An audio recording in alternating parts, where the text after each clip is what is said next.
ऐसी रिपोर्ट सामने आ रही है कि इस वक्त नेशनल कॉन्फ्रेंस और बीजेपी के दरमियान पर्दे के पीछे एक डील चल रही है और डील में एक अहम हिस्सा यह भी है कि बीजेपी चाहती है कि तनवीर सादिक को उमर अब्दुल्ला अपनी कैबिनेट में शामिल करे। कि 2010 में एक यूनियन होम मिनिस्टर आता है बिना सिक्योरिटी के, एक प्राइवेट गाड़ी में पूरा डाउनटाउन घूमता है। 2010 में तो हालात इससे बेहतर थे जो 2016 में बीजेपी सरकार आने के बाद हुई कश्मीर में। आपके लीडर्स ने भी उनके खिलाफ काफी बयानबाजी की पीडीपी के खिलाफ, लेकिन उमर सरकार के बारे में आपने अपना लहजा जो है नरम कर लिया है।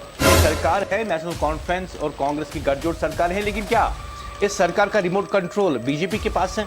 ऐसी रिपोर्ट सामने आ रही है कि इस वक्त नेशनल कॉन्फ्रेंस और बीजेपी के दरमियान पर्दे के पीछे एक डील चल रही है और डील में एक अहम हिस्सा यह भी है कि बीजेपी चाहती है कि तनवीर सादिक को उमर अब्दुल्ला अपनी कैबिनेट में शामिल करे।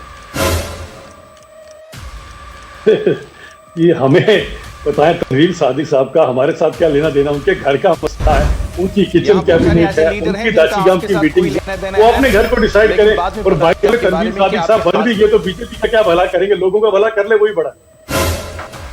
क्या ये सच है, कोई डील चल रही है पर्दे के पीछे नेशनल कॉन्फ्रेंस के साथ?